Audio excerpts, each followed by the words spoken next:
Deep within the crumbling remains of the occupied territories of the great southern land, one man has discovered that not only has his paranoid nightmares become a reality, he is also completely all out of bubble gum. Put on those sunglasses and take a glimpse behind the curtain of control as we join our host, live from an undisclosed location, Mr. David Thrussell.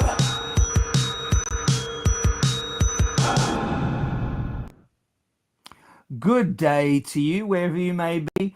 Welcome back to All Out of Bubblegum. Yes, we had a little break, did a few other little things, got busy with other stuff that we needed to do, but we're back here at All Out of Bubblegum, raring to go. Before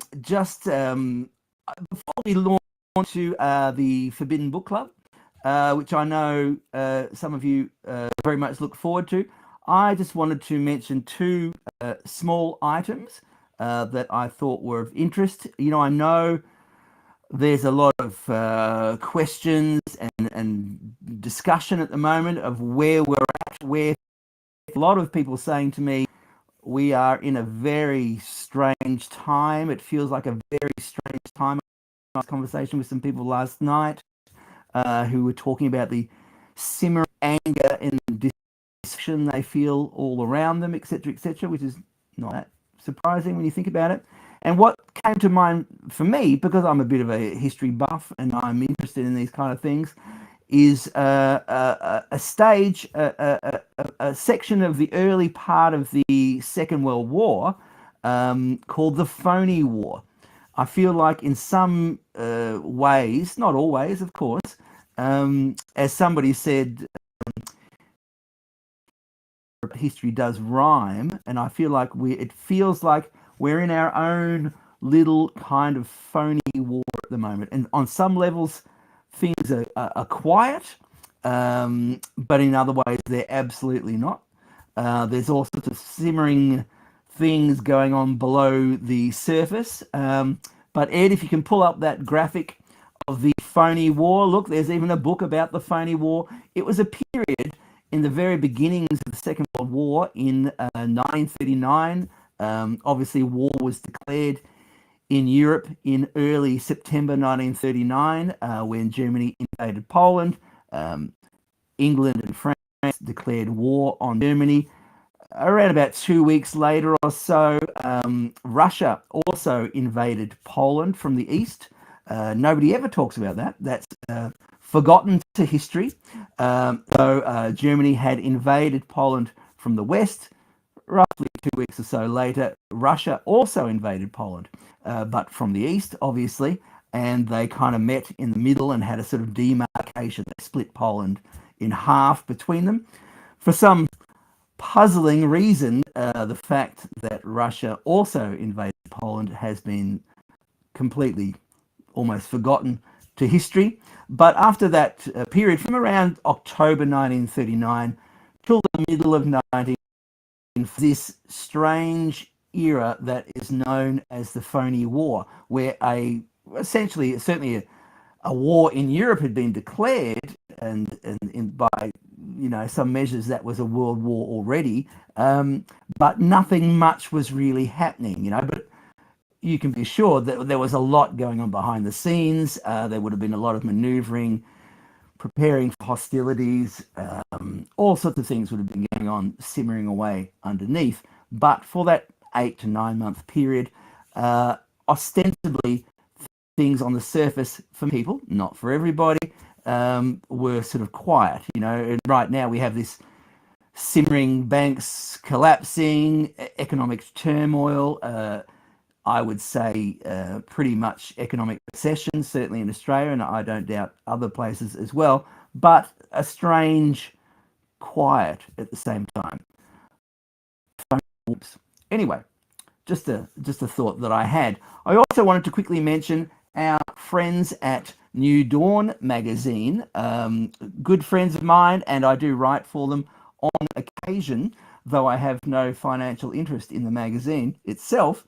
But recently, you may or may not have heard, New Dawn magazine was banned in New Zealand because of this very issue, we're told. There was an article in this issue. I'll pull it up for you if I can. Here it is. That was talking about the Christchurch shooting, and it recounted various supposed facts from that shooting. Nothing that you couldn't find, I would assume, on Wikipedia, but it gave a certain interpretation to that information, which was skeptical. It noted that there were some odd circumstances involved in that shooting, and that the purported shooter's video of that situation had anomalies about it. It had unexplained phenomena and artifacts in the video. The mainstream press in New Zealand, as is their wont, came out and blackened the name of New Dawn, said that article, the one that I just showed you, told people, told readers of the magazine where they could access that shooter's video. That shooter's it's illegal in New Zealand to possess or watch that video, I believe, and the mainstream press, lying through their teeth, as they always want to, said that the article in question in this issue of the magazine told people where they could access that video, which is not true. I can assure you. You can also track down a copy of the magazine and verify that for yourself. The article in question does not do that in any way whatsoever, and that's another question in itself. But of course, the mainstream press lied through their teeth.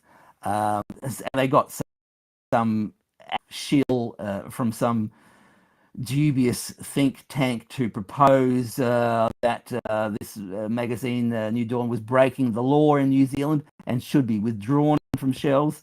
It duly was withdrawn and is, as far as I know, banned in New Zealand at the moment. My personal view is that is reprehensible and dishonest in the very least. If you want to support New Dawn magazine, if you're in Australia, or I'm not sure about other places, I'm not sure if there are copies on shelves in other countries or not, I don't actually know. But if you're in Australia, if you want to support New Dawn, which I think is an honourable thing to do in this difficult time for them when they're under fire and censorship, just go down to your local newsagent, that last bastion of dissent and wrongthink in the real world, and buy yourself a copy of New Dawn magazine. Support them.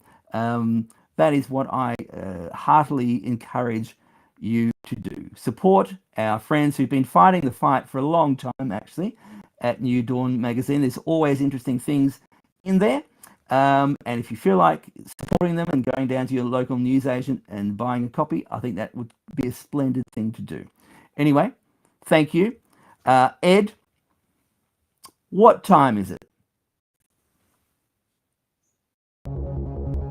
Draw the curtains and expand your mind. It's time to get textual as we traverse the illicit pages of Wrongthink in the Forbidden Book Club.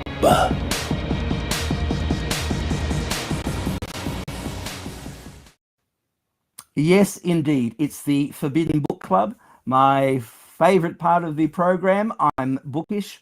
I'm a book nerd. If you watched the show before, you've probably figured that out. You can't see, obviously, but I'm awash here in piles of books, and I have to justify my collection somehow. So I do this show. And today we're going to review, we're going to talk about a quite fascinating book. It's a reasonably unknown book, but it's quite an absolutely fascinating, incredible book. It's called The Day of St. Anthony's Fire. It's by a guy called John G. Fuller, who himself is an interesting chap. He wrote interesting other books. He wrote a couple of books about the UFO phenomena and the so-called abduction phenomena. We don't have time to go into those today, but he's an interesting fellow. He wrote other interesting books as well. But the book we're talking about is The Day of St. Anthony's fire. Now, this was released in 1968. This is the hardcover edition. I found this quite some years ago in the wild. You don't see it much. There is a paperback version as well. If you can bring up the cover of that, there it is with that spicy little exotic cover there, which I quite like. I was one of those in the wild, actually, and I've only ever seen one other copy of the Day of St. Anthony's Fire in the hardback version in the wild. But the book does exist. It is around, but it's not that easy to find. And it's very, very interesting. As I said, it was published in 1968. It's based, however, and it's an extraordinary book. Actually, it's a very, very well written book.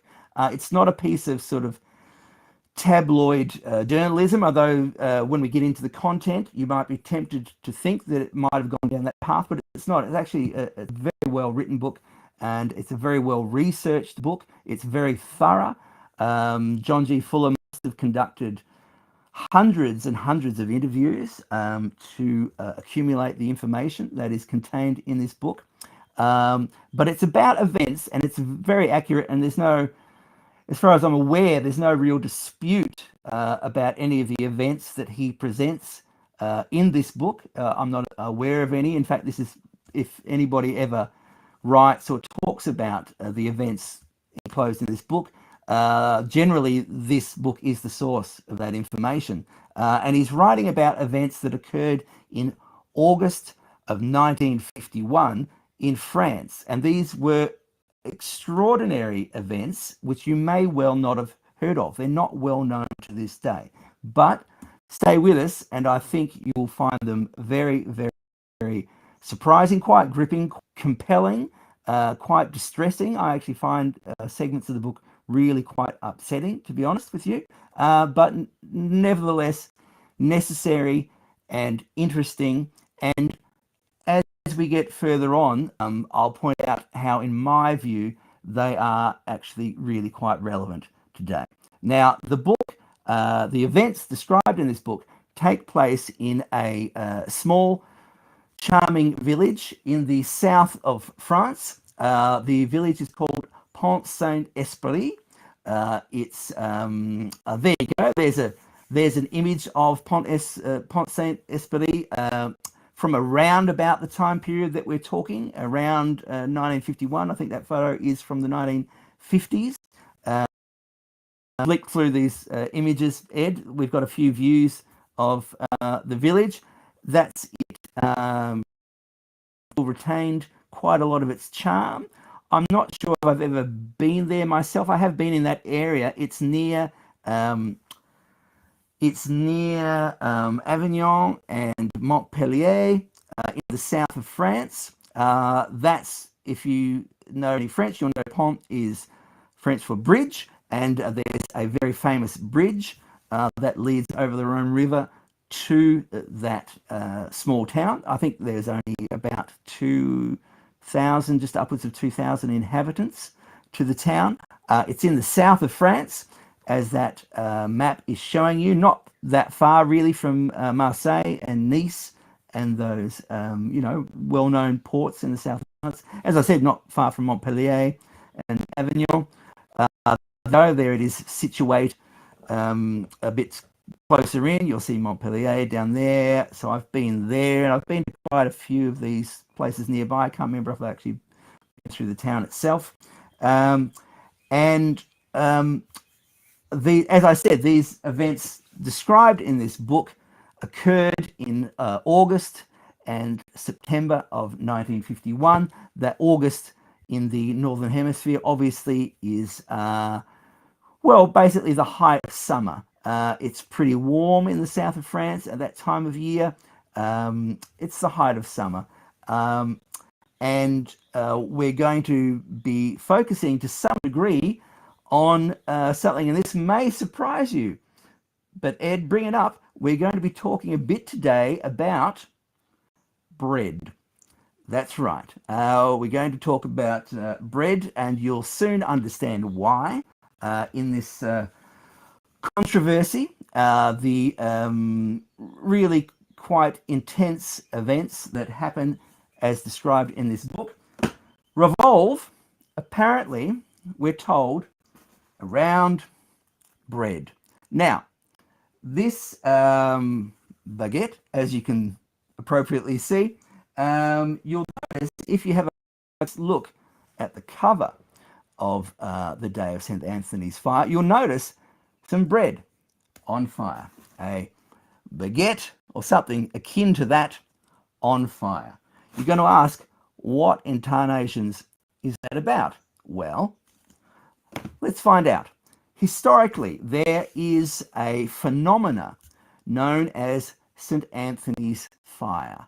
Ed, if you could scroll through a few images. Now, the first recorded occurrence of the phenomena known as St. Anthony's Fire occurred around about, as best we know, and obviously this is a long time ago, so things can get a little bit muddy. But as far as we know, what's recorded to us in history is the first recorded case of St. was in 944 AD.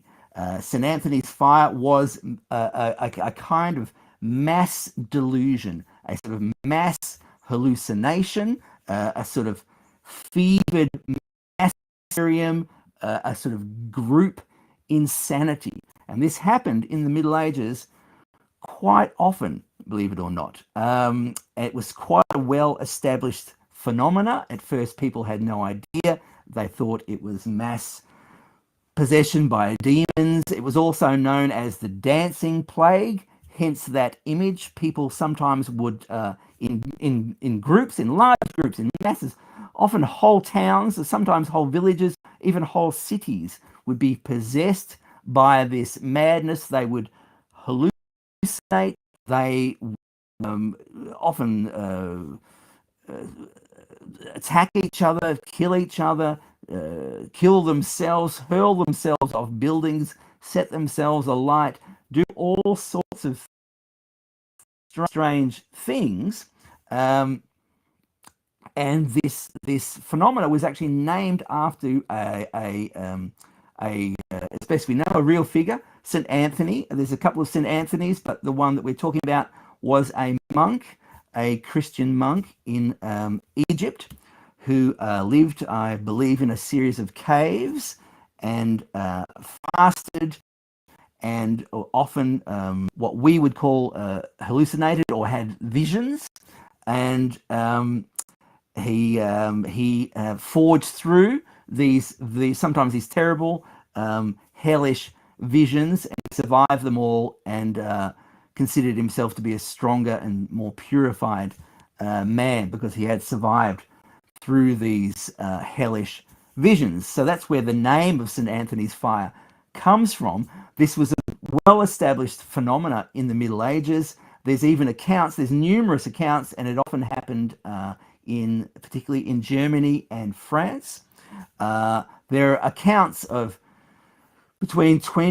sometimes between 20 and 40,000 people dying at once in one city or town from St. Anthony's Fire, being possessed by these hallucinations and hellish kind of experiences. Sometimes they would go for weeks or months, and probably the best depiction of this known to us today, many years later, is the artwork of Hieronymus Bosch, and some of you no doubt will recognize his artwork. And we don't know that much information, unfortunately, about Hieronymus Bosch. We have quite a few of his paintings still exist, obviously, but quite a few ones that were known to exist now no longer exist. It's not known where they are, and that much about his life, really. It is assumed, certainly one of the theories, because there are a number of theories around Hieronymus Bosch's artwork. One of the theories around his artwork is that it's a lot of it is depicting St. Anthony outbreaks of St. Anthony's fire, this mass delusion, this mass hallucination events. And so, yeah, that's one of the theories around it, is that the incredibly strange images that you see, and these are details from Bosch paintings, are depictions of the circumstances of outbreaks of St. Anthony's fire, and there were numerous ones. There were, as I said, I think the first one that I can find an account of is in 944 AD.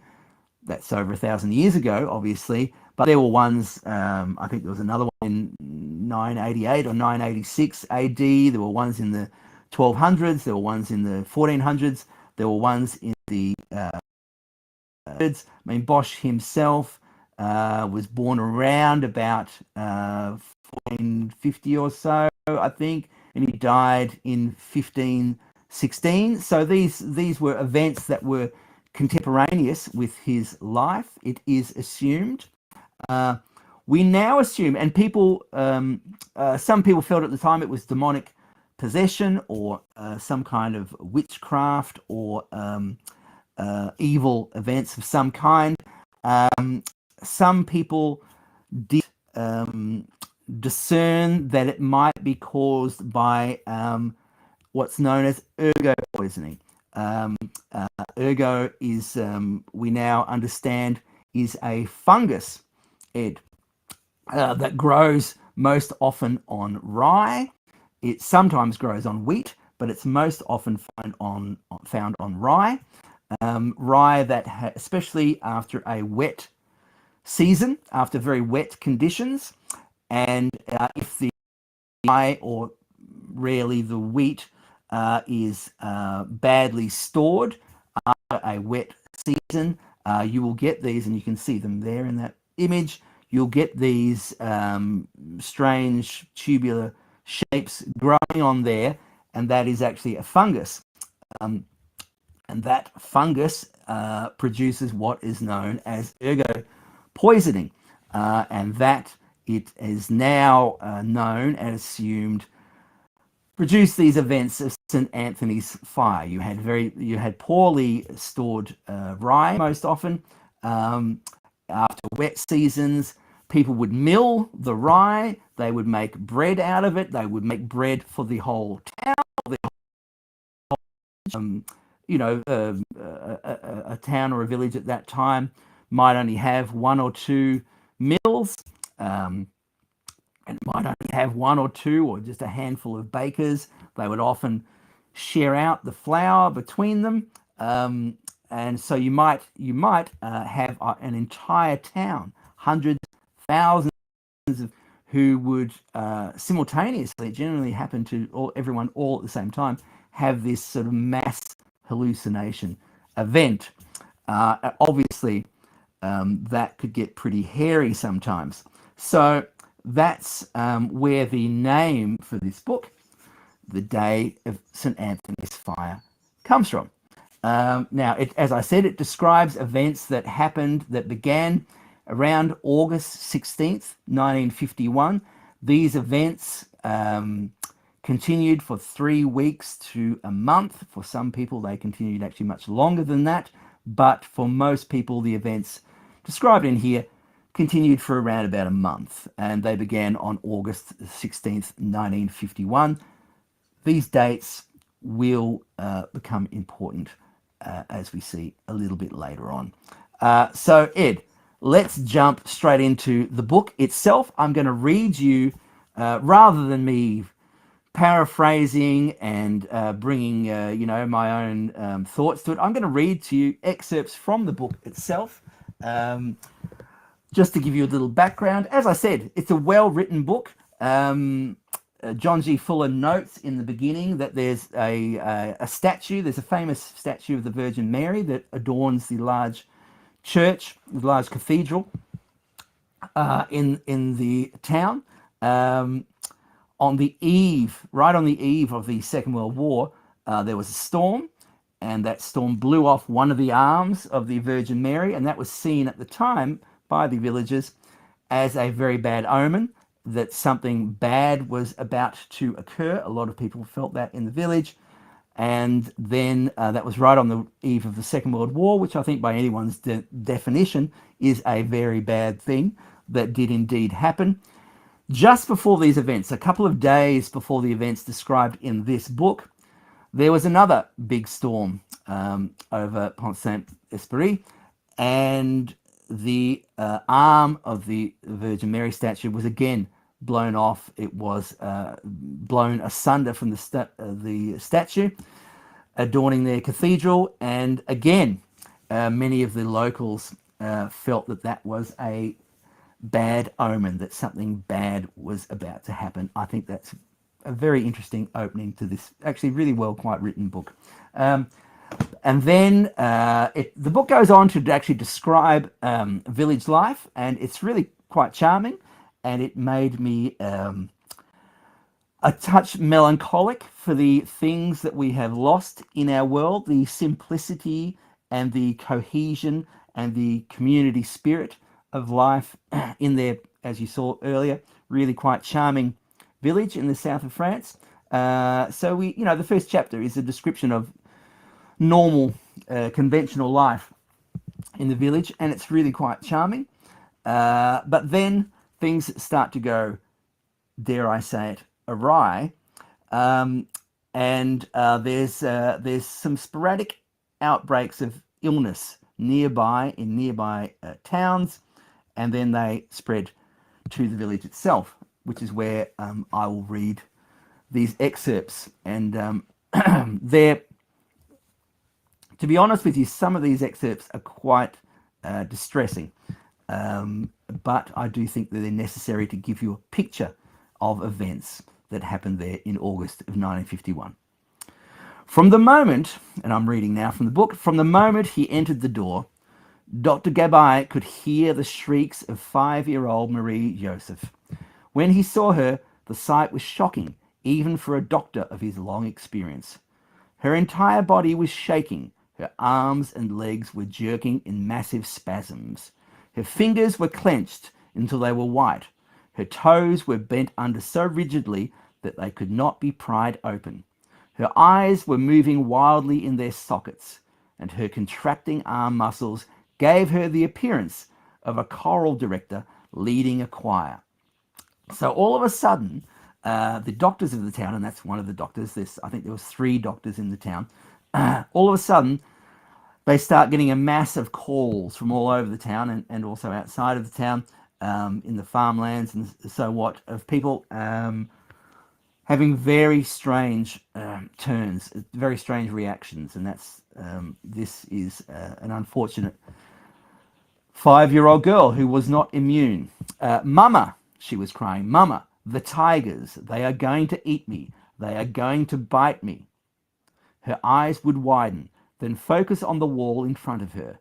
There, she cried, right there, beside the wall. Can't you see them, Mama? Stop them from biting me. There was no question that she was seeing the tigers, which were as real as if they had been there. In another moment, she was seeing serpents on the curtains. She was screaming and writhing to get away from them. Dr. Gabay lost no time in administering a sedative intravenously and then methodically going about his examination. Madame Carlet stood by in tears, that's the mother, stroking the forehead of the child, who was drenched in perspiration. Mama, she screamed again, Mama, I am going to die. There is blood dripping from the ceiling. So this gives you some indication, and she was an early case, this 5-year-old girl. People were starting to hallucinate in a pretty violent fashion, and all of a sudden, as the book goes on to describe, those 3 doctors are called out, as I said, all over the town. All of a sudden their phones are ringing off the hook, and there are numerous cases developing almost instantaneously across the town. People feeling very sick, people not all of a sudden dozens and dozens of people around the town suffering from insomnia. They haven't been able to sleep for a couple of nights, and then these delusions, these hallucinations begin. Alone, Madame Moulin sat by the kitchen table, her heart wrung with sorrow, her body racked with pain. Again, time went by uncounted, and this is another account, but she did not close her eyes. She did not sleep, and there were no more tears to cry. She was aware, quite suddenly, of the kitchen door opening. So this is a lady, Madame Moulin, who lived in a farm outside of town. Her husband and her children and the farm workers have all been carted off at this moment in ambulances because they are hallucinating so violently. She's just been left alone in the farmhouse, and she's just starting to be afflicted herself. She was aware quite suddenly of the kitchen door opening, then closing. There was a doctor standing in the doorway, but it was not her doctor, nor was he one she had ever seen before. He was dressed in a black suit and wore black shoes and a white shirt with a black tie. He carried a black bag in his hand. He was silent, not speaking and not moving. Her eyes travelled slowly up from his shoulders, up from his shoes to his shoulders, and at last to his head. There was no face there, only a skull, a tête de mort, that's a face of death. The empty eye sockets stared at her blankly. She screamed. The figure of the unknown doctor did not move. She reached for an iron pot lying in front of her on the kitchen table.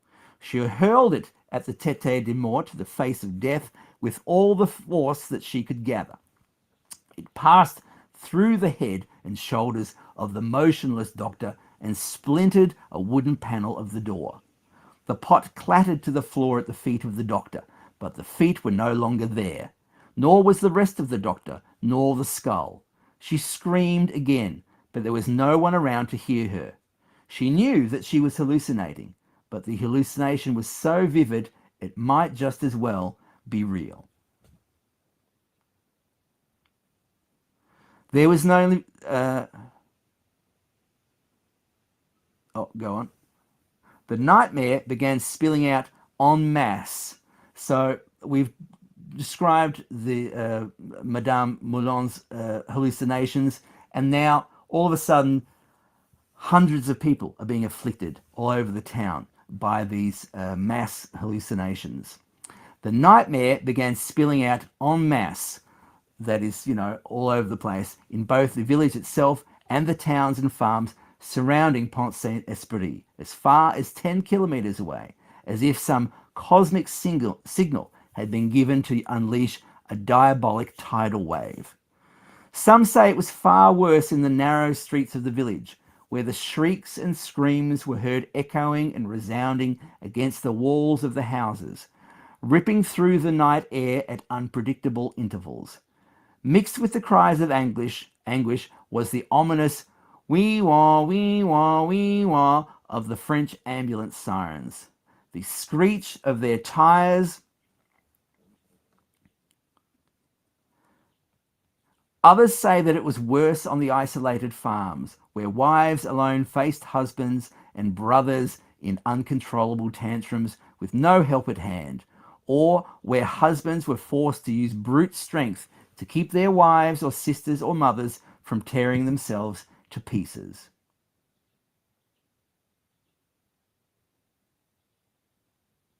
One of the first outbreaks in full public view came late evening on Friday. Charles Velladere, a worker on the Mondragon project, broke suddenly away from a group of his sleepless friends. Remember, by this stage, people had had insomnia for a number of days. They hadn't slept for 3 or 4 days. That was the first signs of this malady, this infection. He suddenly broke away from a group of his sleepless friends who were talking in hushed tones that night, and he let out a piercing scream. He ran from the Plaza de la Hôtel de Ville down the Rue Beauregard towards the Rhone. That's the big river next to the town. His startled friends chasing him, calling to him to come back.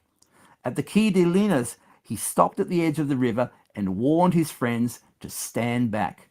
"Don't touch me. Stand back, all of you," he yelled.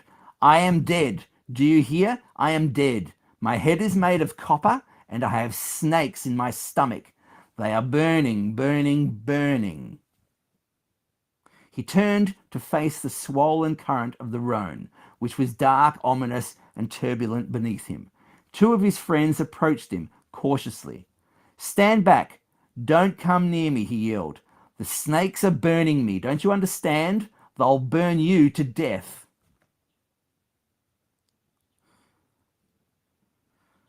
So eventually this fellow was subdued by his friends, his compatriots, his colleagues, but it took about 10 of them to drag him away from the river, and they ended up dragging him into the hospital, which was in a state of siege, actually in a state of siege, unlike hospitals perhaps in modern times that we've heard of. Their hospital was in a state of siege, and we meet that same doctor again, who hasn't slept for days, and he has been simply traveling around from one afflicted person or one afflicted household to the next.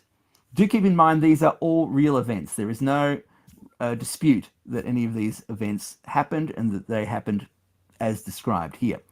Dr. Gabay later was to call this night, this is when the hospital begins to be under siege, when people were being dragged to it by their friends. The doctor called that night "my night of the apocalypse." He arrived at the hospital around 11, after Sister Negre had phoned him about the arrival of Joseph Puchet. Monsieur Puchet was a former aviator, a strong and intelligent man who arrived gasping for breath and in obviously serious condition.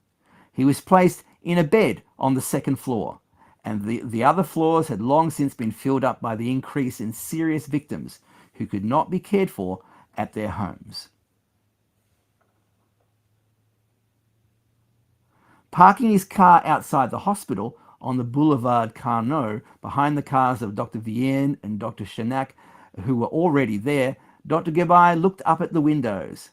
Every light in the building was blazing. Behind the windows, the figures of the sisters moving back and forth across the wards could be seen. There was no night and day now in the hospital.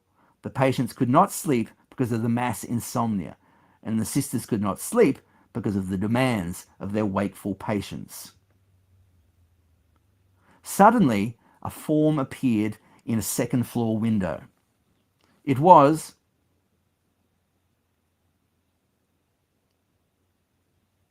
a man, and he was gesticulating wildly. In a moment, he was on the sill. Two sisters were behind him now, begging him to get back in the room. Each time they reached out, he slashed their hands away. It was Joseph Puchet, the ex-aviator. "Watch," he shouted to the dark streets below. "Look at me. I am an aeroplane. Do you understand? I am an aeroplane, and I can fly." Dr. Gabay was transfixed in horror. The two sisters were begging the man in the name of God to come back in the building. "I can fly. Don't all of you believe me?" he yelled.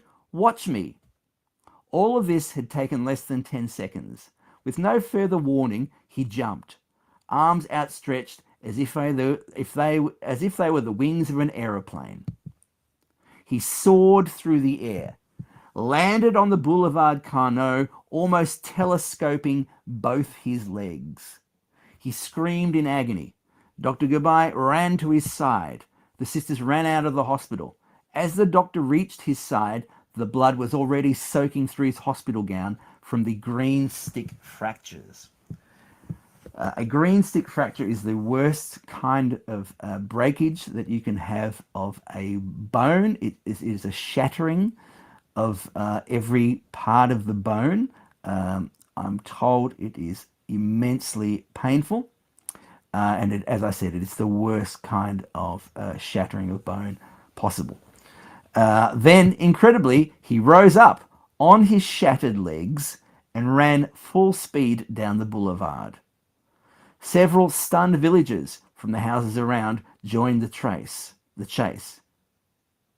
He was not caught until he had run 50 meters on two broken legs. It took 8 men and the doctor to drag him. Often, if people are hallucinating this violently, they often exhibit superhuman strength, and that's clearly an example of that. It's taken 9 people to drag this guy whose both of his legs are shattered stumps.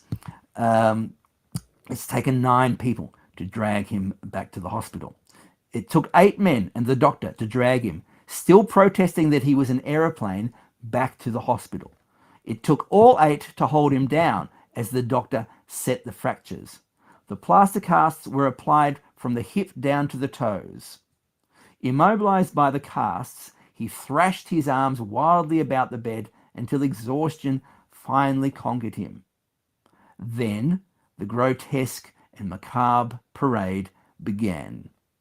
So this is the moment where hundreds of people set upon the hospital, and they become completely besieged. The town itself has erupted into a mass hallucination. The people who aren't hallucinating are hysterical with panic. Their husbands, their wives, their children, their brothers and sisters, their friends, their colleagues, their workmates are hallucinating madly, wildly, and the people who aren't are completely hysterical because of what they're witnessing. They're witnessing events like this, and it was quite common for people suffering these hallucinations, this happened a lot, to attempt to, or to want to, or actually to, it happened quite a number of times, to jump out of windows.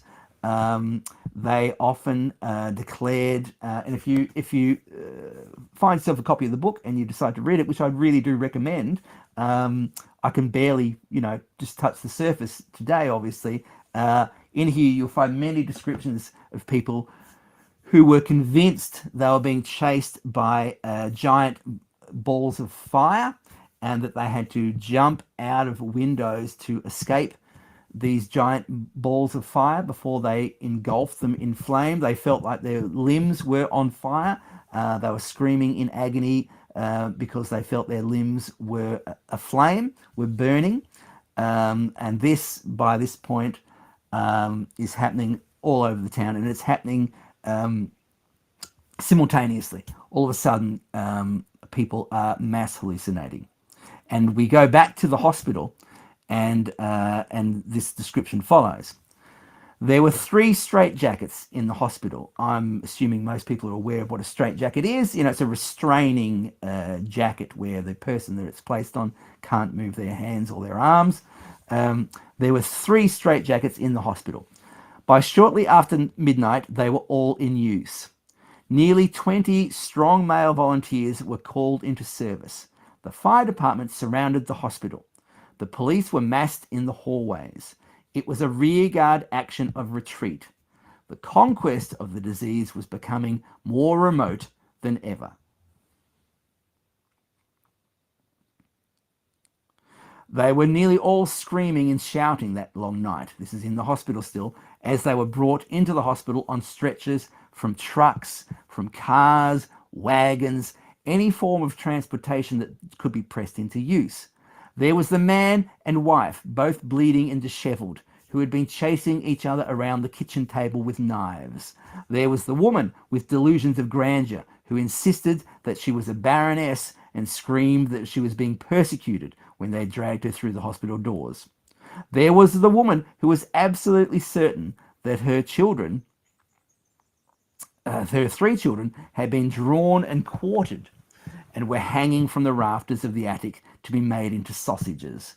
There was the man who clutched his head because he was sure that red snakes were eating his brain. There was the man cringing and twisting his body in contortions because there were bandits with huge donkey ears chasing him. There was the 7-year-old child whose every toy changed suddenly into a fantastic, indescribable beast. There was the woman screaming that her son was dead, although he stood beside her and was helping her up to the hospital stairs. There was the woman shouting, "They've come to kill me, to poison me." There was the man who saw the hospital attendants as giant fish with gaping mouths, ready to eat him alive. There was the woman, surrounded by the dead everywhere. The attacks were fluctuating. The victims would come into sudden moments of perfect lucidity. So after a while, people would go through this cycle of having these horrific visions, these horrific hallucinations, and then they would have calm moments before the storm would most likely break again. The attacks were fluctuating.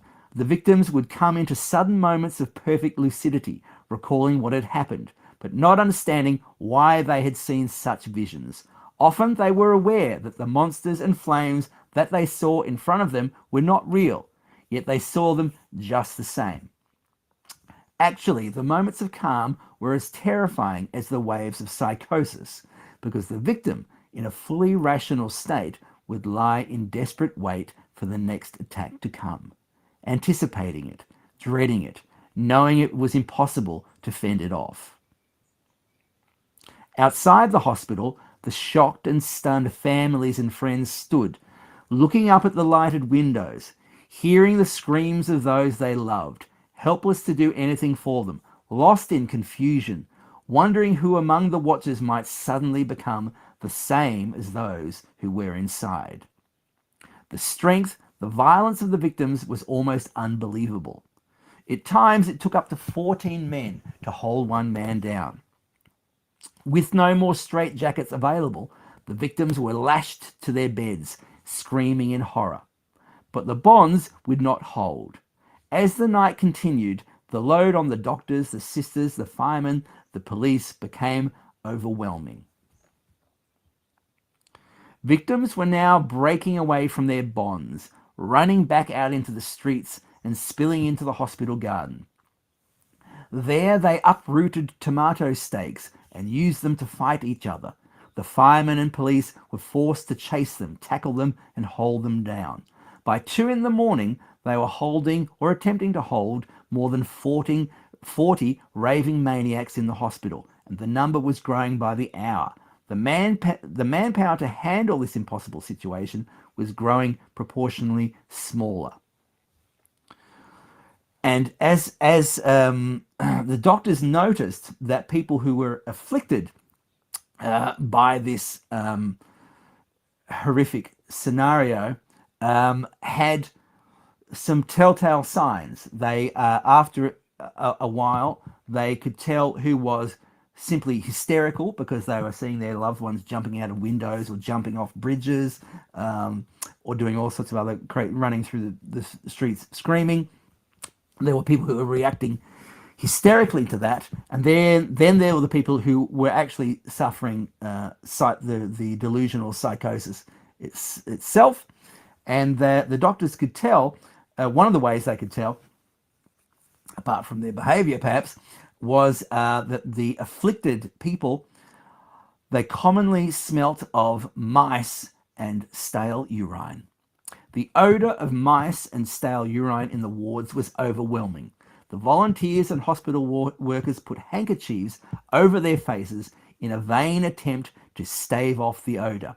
A common vision among the sick was that of fireballs coming toward them, then receding and coming back again. Zoopsy, hallucinatory visions of animals, was rampant among the victims, as was logorrhea, excessive and incoherent talkativeness.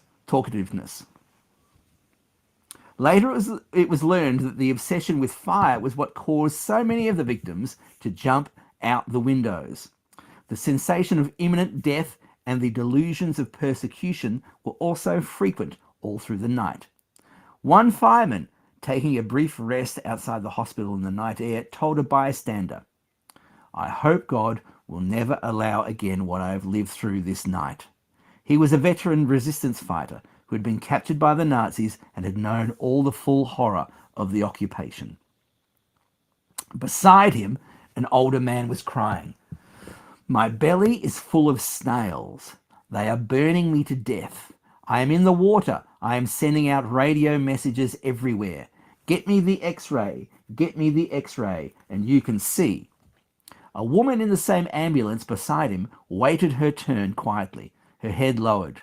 My son is dead. My son is dead, she kept repeating. A young man was crying. Please, sirs, cut my skin. Cut my skin. I'll feel better. Get me a bicycle and cut my skin. But Emile, the last to be removed from the ambulance, was saying nothing. He was fighting instead, fighting with a fury that held off the 7 men and the reinforcements sent to aid them. Sweating, grim, determined, 2 of the crew at last slipped a straitjacket over his arms. They shouted with relief to the other orderlies outside the van, but then they watched in stunned amazement as Emile grabbed the rough canvas and split it down the middle with his hands. Another straitjacket, camisole de force, was passed along. Incredibly, he ripped that one also. The orderlies were replaced by the military aides, with more straitjackets in reserve. They worked and struggled as Emile tore through 7 consecutive straitjackets.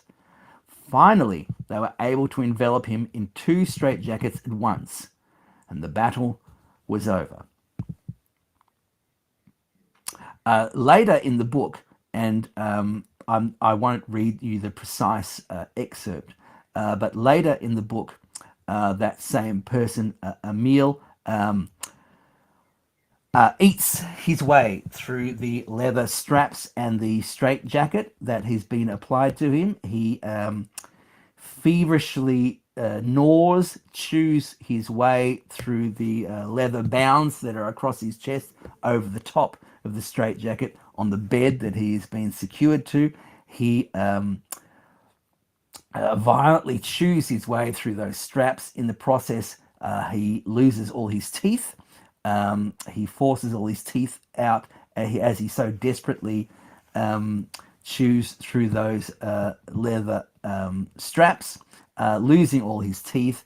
By the time that the attendants get to his cell, he was placed in a mental asylum. Some of the people from the hospital were taken to Avignon and other nearby places and put in a lunatic asylum, in the cells of a lunatic asylum. He ate his way through his bonds, losing all his teeth.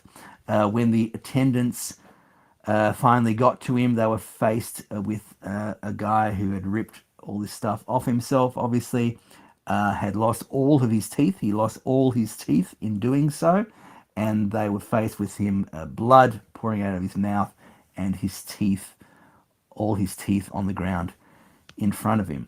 So what we saw, what we see described in these horrible events in this town in the south of France in 1951 are the most horrid kinds of mass psychosis, mass hallucinations imaginable. We surmise probably quite similar to the historic outbreaks of St. Anthony's Fire, which are pictured in those medieval paintings and in those Hieronymus Bosch paintings I showed you earlier on. We're kind of getting our modern day equivalent of those. Now, the book is 300 pages long. I can't give you every description out of there. Obviously, I'd like to, but it'd probably take me a day or so to read it to you. I've simply given you a taste of what is described in there. I wanted to end the excerpts from the book, but we will keep discussing the book, just with a poem. They're one of the people who was afflicted with this mass psychosis, because people reacted, of course, in different ways. Some people simply wept for weeks on end, did nothing. They didn't sleep, they didn't eat, they didn't go anywhere, they didn't do anything. They simply cried, sat in their homes and cried for weeks on end. One fellow, he worked in the town. I can't remember his name, but he worked in the town. He had an office in the town. He sat for at least 3 weeks. It could have been a month, I think. and he did nothing in that time except write.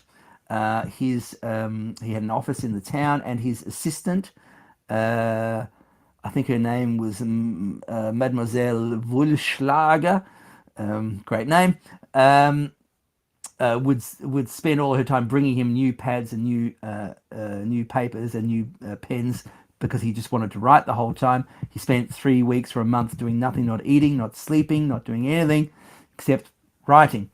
And he wrote hundreds of poems. And I thought I would read one of those hundreds of poems to you. Dark hours, ashes, that fall and cover up all the things and the soul. Dark hours, opaque vapor, that comes up from the bottom of everything and fatally, like an ebb, invades the voids of life.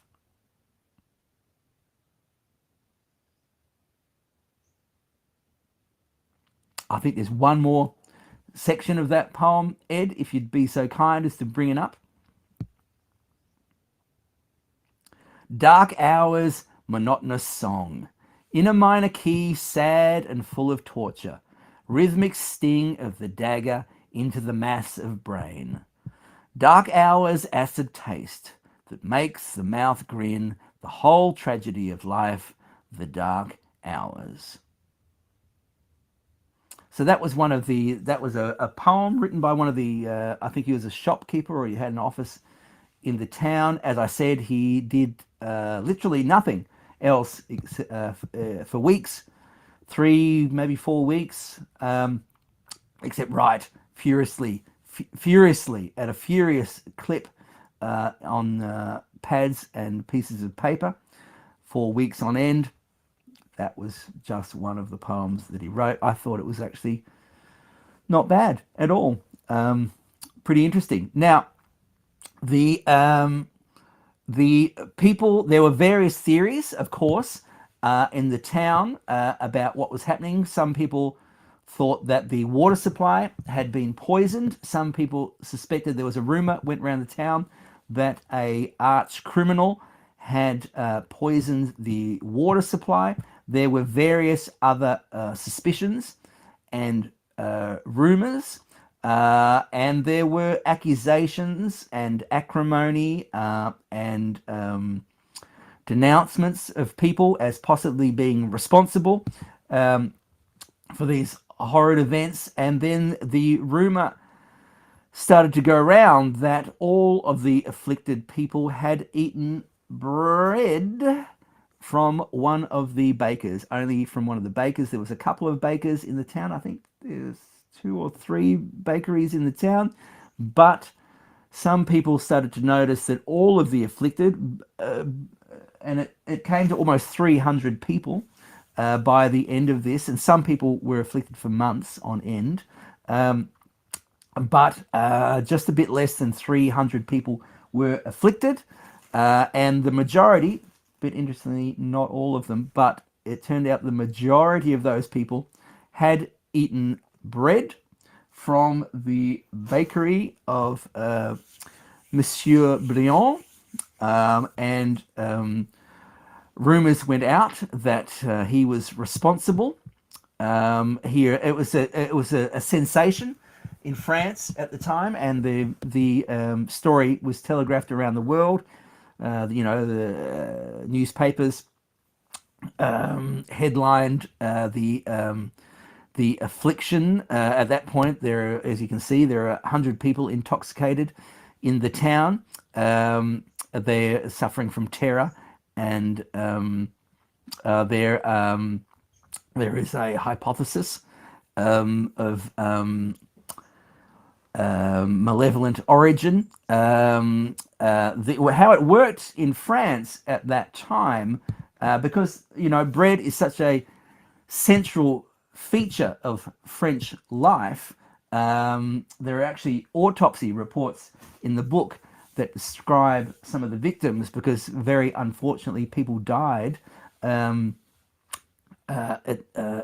people died. As I said, almost 300 people were afflicted. 7 people died from their affliction. They had heart attacks or other sorts of bodily failure. Um, it was found that there are some autopsy reports in the book. As I was saying, bread is such a central feature of French life that some of the people who died, it was found that they had eaten over a kilo of bread each day. The remains of over a kilo of bread was found in their stomachs or their intestinal tract. That's a lot of bread, I got to say. Over a kilo of bread a day. That's a serious bread habit. And the way that because bread is such a central feature of French life, the way that it worked is there was, surprise, surprise, a central government department that was responsible for the distribution of flour throughout France. There was a sort of a socialized bureaucratic distribution system for flour, so that areas that produced a net that had a surplus of flour, their excess flour would be taken and distributed to other parts of the country that had a net deficit of flour. So what that meant in practice was that the best quality flour would stay locally and the lowest quality flour would be exported to other parts of the country. And it did transpire, the police investigated as best they can, and two gentlemen were arrested and charged in the north of France, quite a distance away from the town. There was a miller and a baker. They were charged with negligently contaminating the flour supply. It was alleged that the baker had brought in, and this was quite a common occurrence apparently, the real dregs of the end of season flour, which had sat at the bottom of the silos and had got moldy and had grown fungus. He brought it in and to have it milled, but he didn't want that flour. He wanted to swap it for some good quality flour, which the miller allegedly did. These two gentlemen were arrested and were highly vilified. The baker, Monsieur Briand, in Pont-Saint-Esprit, had alleged that the flour that he had been supplied with from this central government department was substandard. It was grey in colour. It looked odd, and it did not, knead very well. It was hard to work. And he, Monsieur Briand, one of the bakers in Pont-Saint-Esprit, unsurprisingly, felt terrible. He closed his bakery. He was one of the afflicted. He had had horrid hallucinations. He was also feeling very, very ashamed and embittered that this had been connected to his bakery. He was proud of his bakery. He had been in the town for 30 years. He argued in his defense, why would he attempt to poison the good people of the town that he had served for 30 years? It was an unfair and untrue accusation. As I said, 7 people died in this unfortunate circumstance, and fairly and unfortunately, probably the real number should be 8, as Monsieur Briand's wife committed suicide because of the public shame that was foisted upon them. The government investigated this. There's long chapters about this in the book. I won't tire you with the details, but perhaps unsurprisingly, the bureaucracy goes round and round in circles and gets essentially nowhere. As I said, they charged the miller and the baker from up north, but they mounted a spirited defense and argued that while they had done these dubious things of introducing this poor quality flour. They argued, and they had chemists arguing in their defense, that all flour in France had minute amounts of ergot in it, that is in the fungus that grows on the rye. All flour throughout France had small amounts of this, and that their flour was no worse than any other flour. All flour throughout France had minute amounts of this ergot substance. In those minute amounts, it wasn't enough to account for death or hallucinations, and that was borne out by testing that was done. That the bread in Pont Saint Esprit did have ergot in it. It certainly did, but so did bread from everywhere else in France. And the bread, mysteriously, the bread in Pont Saint Esprit had no more ergot than other breads, which led to a different set of theories. And this was highly controversial in France. As I said, the government conducted an inquiry for what that's worth, and some people suggested that it may have been pesticides. As I mentioned earlier, some said the water supply might have been poisoned. There were various competing theories, and one of them was this agent, which is now a notorious chemical.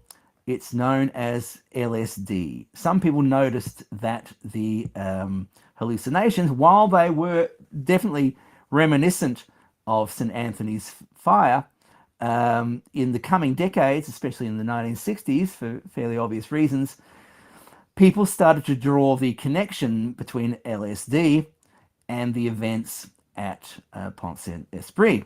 And people in France became suspicious.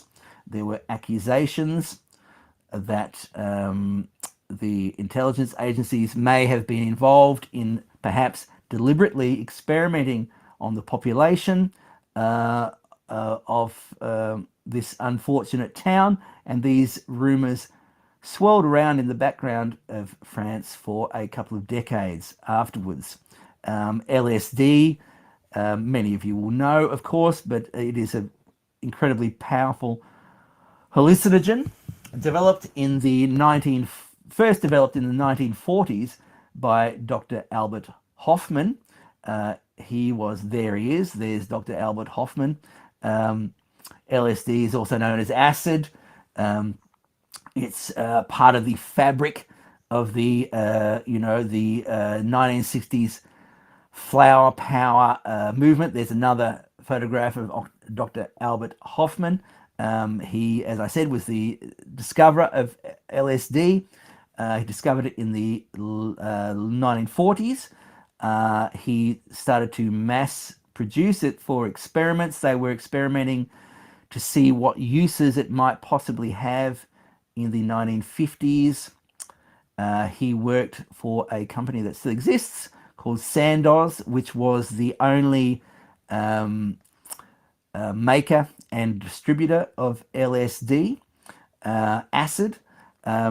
Interestingly enough, Sandoz was not that far away from Pont Saint Esprit.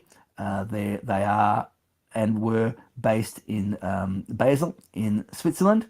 It's not that far away. It's a decent drive. It's probably 500 kilometers away or something.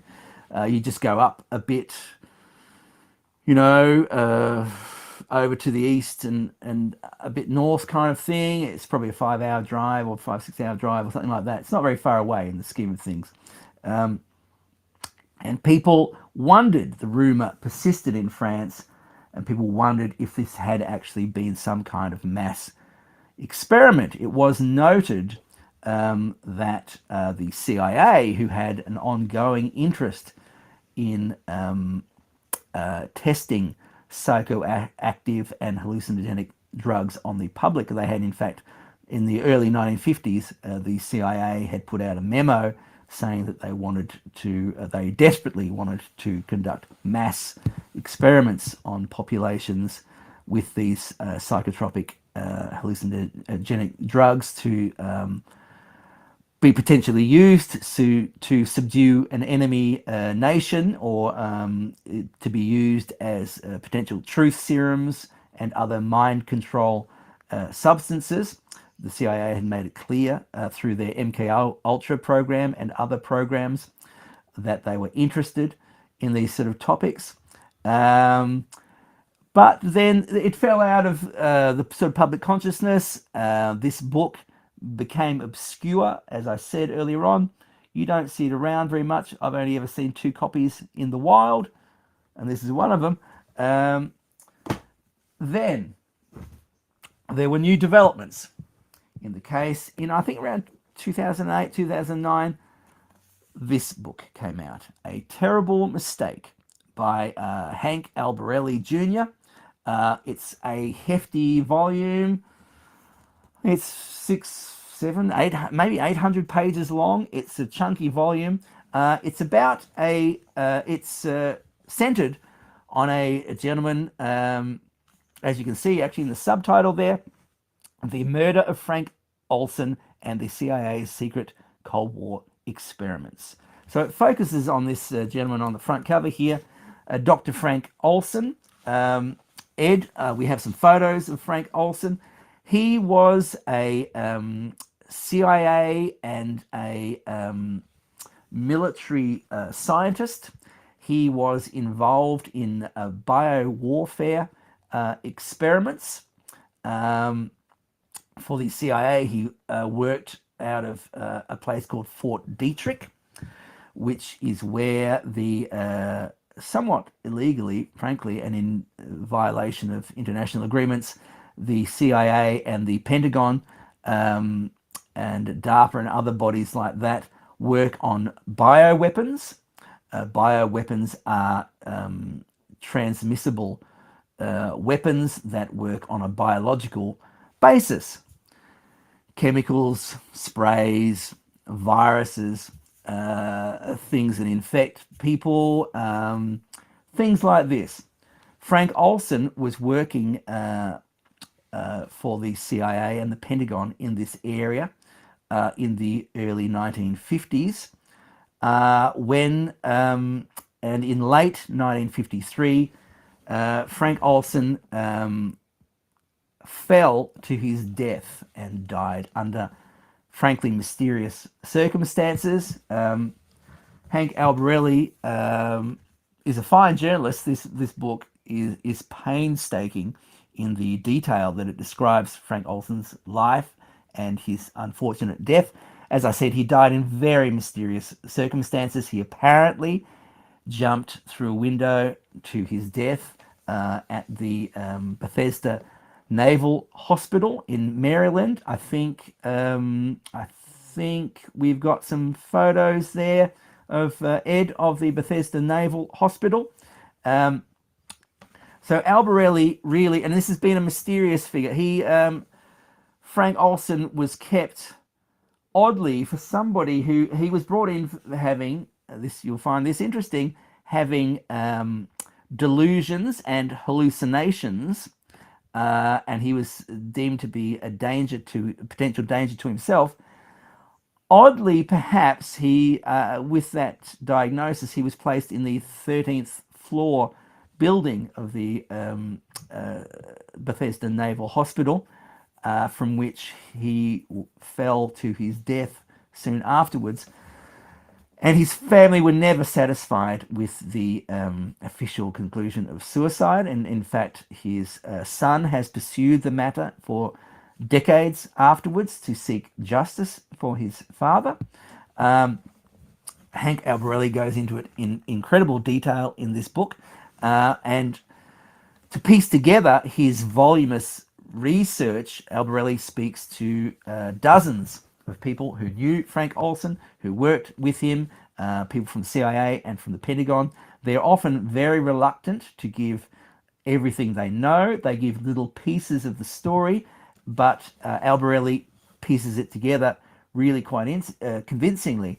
And the picture that we get is late in 1953. Dr. Frank Olson was unknowingly, unbeknownst to himself, he was at a conference, a CIA conference about bioweapons, out in a cabin out in the woods, and he was unknowingly dosed up with LSD. And his superiors did this apparently because they were concerned that he had become a security leak. He had apparently, and I'm paraphrasing here and surmising very briefly, but he had Dr. Frank Olson had had a crisis of conscience. He had become very upset about experiments that he had been involved with for the CIA and the Pentagon. He had been involved with experiments unknowingly on the public without their consent. Mass numbers of people had been experimented on with hallucinogenics, including LSD.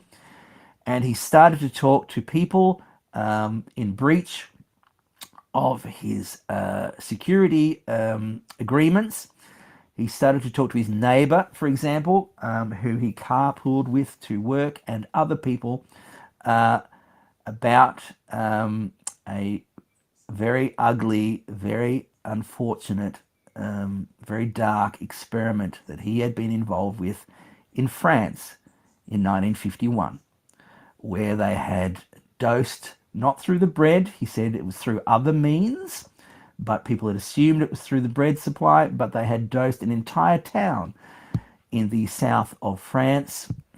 He admitted they had experimented with spraying it from crop duster planes, but that hadn't worked very well. So they had introduced it some other way, he wouldn't specify how, into the food supply of this unfortunate town in the south of France. And a number of people had died, and a number of people were injured, and were essentially driven mad for the rest of their lives. A lot of those people in Pont-Saint-Esprit were damaged for the rest of their lives after these events.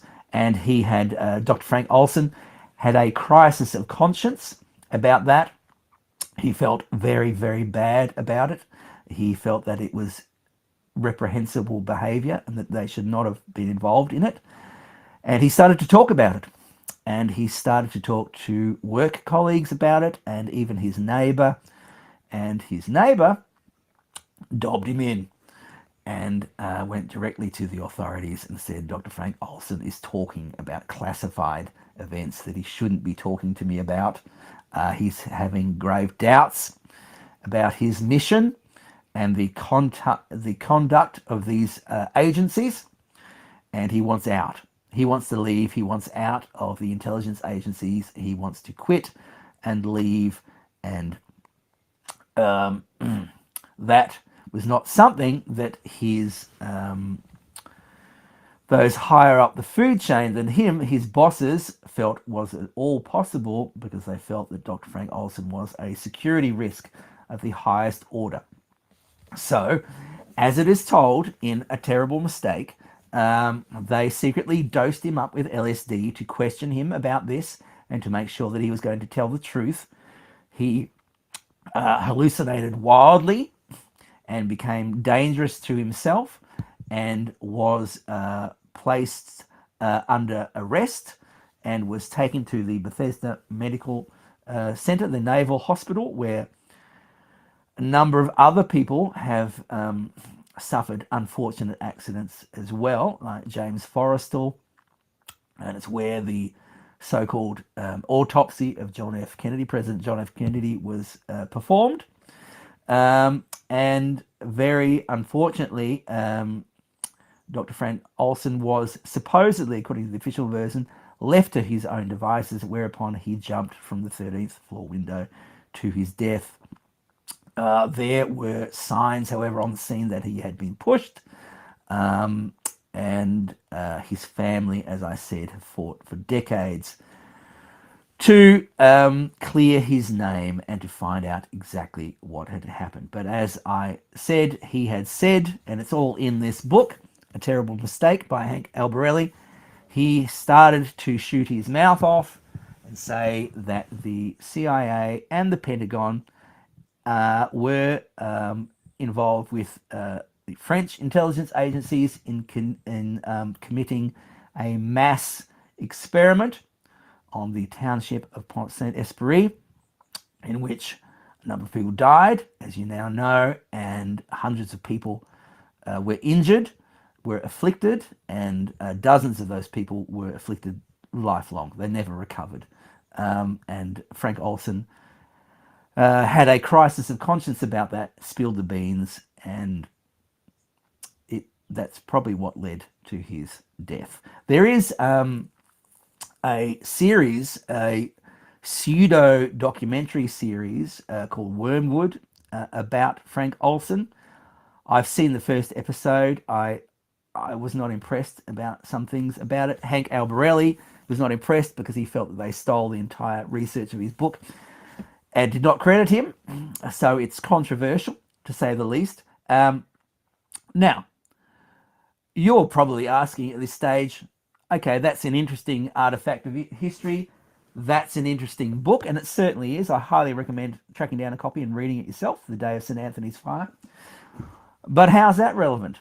Well, I'm not going to spell it out to you too strongly, but I'm just going to drop a few crumbs, so to speak, into your lap. Ed, if you'd be so kind as to bring up that first video there. A couple of weeks ago, somebody sent me a very, very interesting video. It's an excerpt from a speech given in 2017, actually on June the 12th of 2017.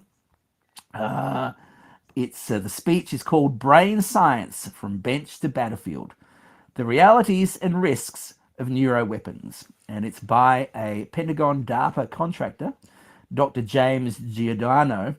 And this is an excerpt from his speech. You can also find the whole speech. This is quite startling. This is from 2017, and this Pentagon DARPA doctor speaks very openly, the scientist speaks very openly about the cooperation between DARPA, the Pentagon, that's the US military, and NATO, the European Joint Military Organization, about their ongoing experiments in infectious organisms and other types of bioweapons. And I'm just going to give you a little quote here, but I do suggest, actually, Ed, if you could put the link somewhere where people can access it, that you watch the whole thing.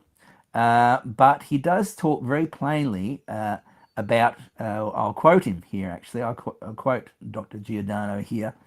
What I've done is I've created a stroking agent. A stroking agent, of course, is an agent that might potentially create strokes.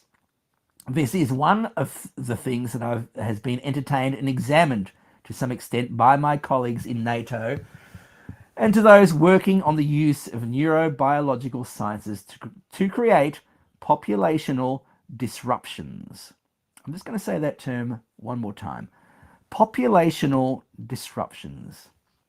These are the same kind of people and the same organizations, I would suggest to you, who are responsible, who were responsible for those horrible events in 1951 in the south of France.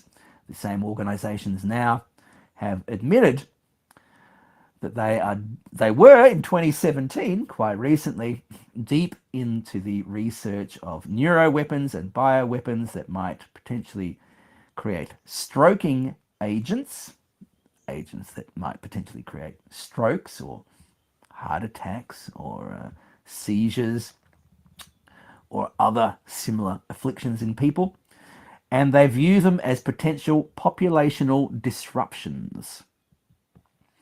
That's interesting, isn't it?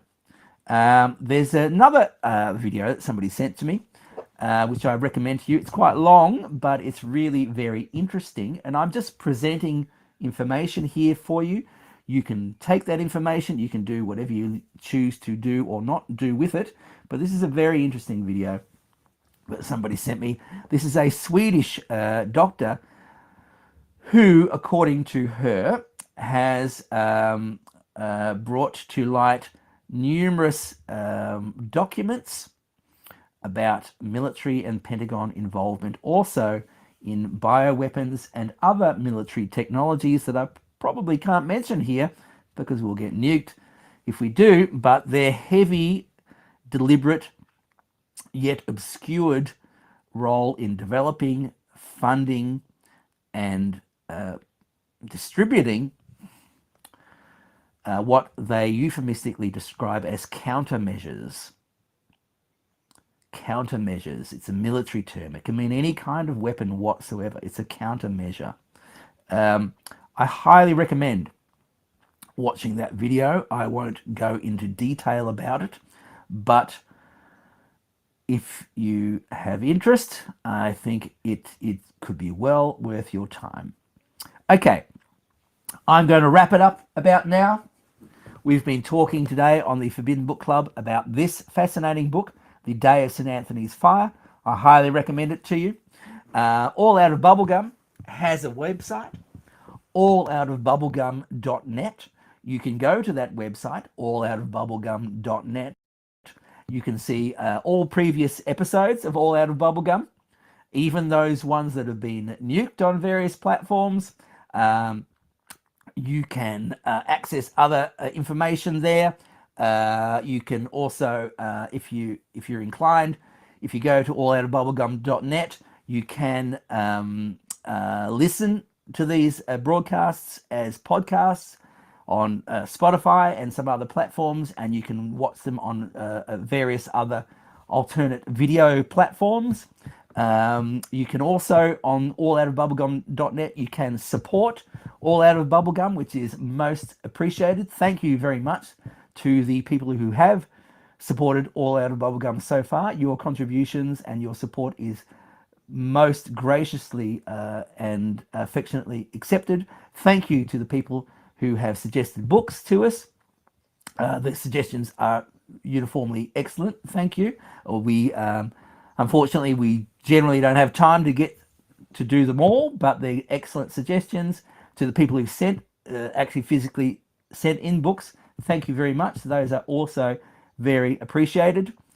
This has been All Out of Bubblegum, episode 22. We will be back next week with more. Let's go out with a little bit of music. Thank you. See you next time.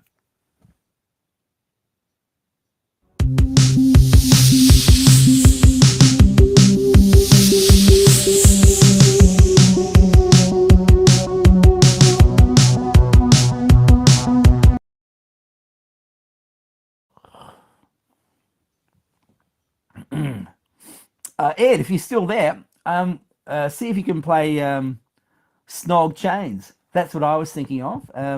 See if that's going to work. Who knows?